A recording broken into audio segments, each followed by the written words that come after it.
Hey, I'm Kylie. Welcome to another episode of Touch the Sky, helping you reach your full potential. Before we get started, don't forget to subscribe, give this video a like, if you like it, that is. And let's get started on boosting your mood, because I have received so many emails and DMs on Instagram from people saying, Kylie, how do you stay happy? How do you sort of deal with anxiety? And we all experience anxiety. You might be going through a family issue, you might have financial debt, you might just wake up feeling sad and not know why.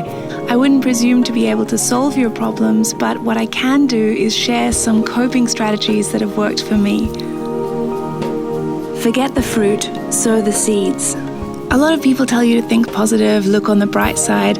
Honestly, I don't agree. I think maybe that works for an hour or so, but then you still find yourself waking up or going to bed feeling slightly anxious or even hopeless. I think the reason positive thinking alone isn't sustainable is because your conscious is saying, hey, you never know, something might change tomorrow.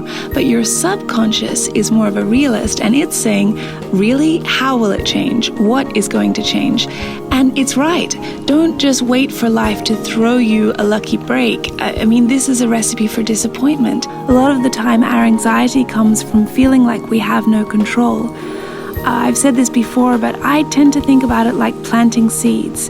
Today, you're sad because you're dreaming about this juicy fruit that you want in your life. A certain body, a partner, a family, a job, a lifestyle. I think we need to stop focusing on the fruit, the end goal. It's so big, it's so out of reach that it just feels overwhelming. Instead, I like to think, what can I do today to tell my subconscious that something is growing? Well, I can plant little seeds that could bear fruit in the future. I understand that you might be feeling too demotivated to have a super productive day and tackle your problems, or spend hours in the gym, or confront a family member or partner who's causing you some grief.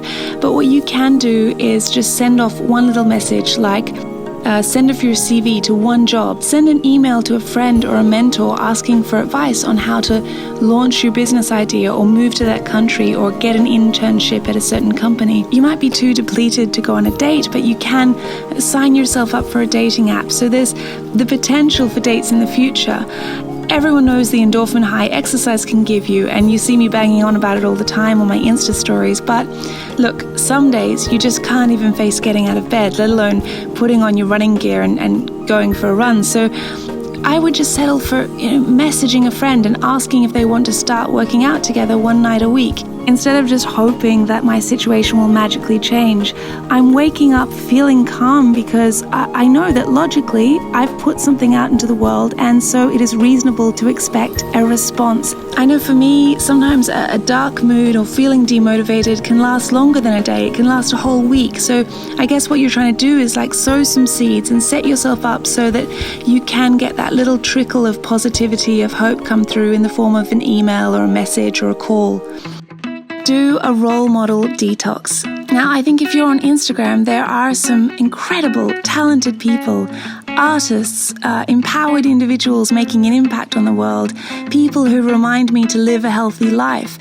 But I would advocate every now and then having a spring clean of the people you follow. Really look at who is coming up in your feed every day and ask yourself, when I see this person's content, the majority of the time, am I feeling motivated or comforted or finding some escapism? Or, and be honest here, are you thinking, it's so easy for them, I feel inadequate, or I envy that person's job or body or partner or family or bank account? It's hard because they may be aspirational, which is why you followed them in the first place.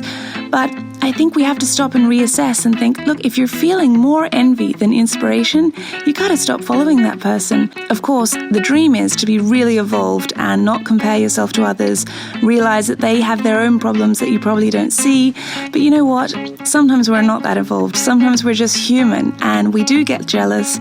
And if you're feeling fragile and demotivated right now, give yourself a break and follow the people who truly make you feel positive. Give a friend permission. I was speaking with one of my best friends the other day, and we were laughing about how when we're really down, we don't call on each other because we don't want to be a burden. And even though you may feel like no one wants to hear about your fears or your broken heart or your insecurities because they've just posted how much fun they're having on holiday, or you know that they're in a great job or a relationship at the moment, so you think they wouldn't understand. Look, everyone is going through or has been through one of these times where they're just struggling. And often with friends, it is actually a relief when someone is really honest and says, you know what, I'm not doing too well.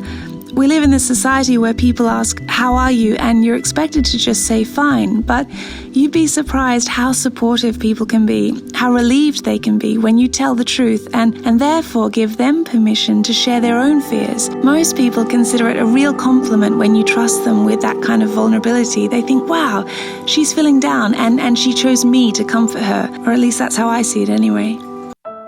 Forget your priorities. Sometimes it can feel like if you don't deal with that issue, your life will spiral out of control. But in my experience, when I'm feeling that panicked or anxious, the most efficient thing to do, paradoxically, is to ignore that issue for an hour or a day and find something that you love.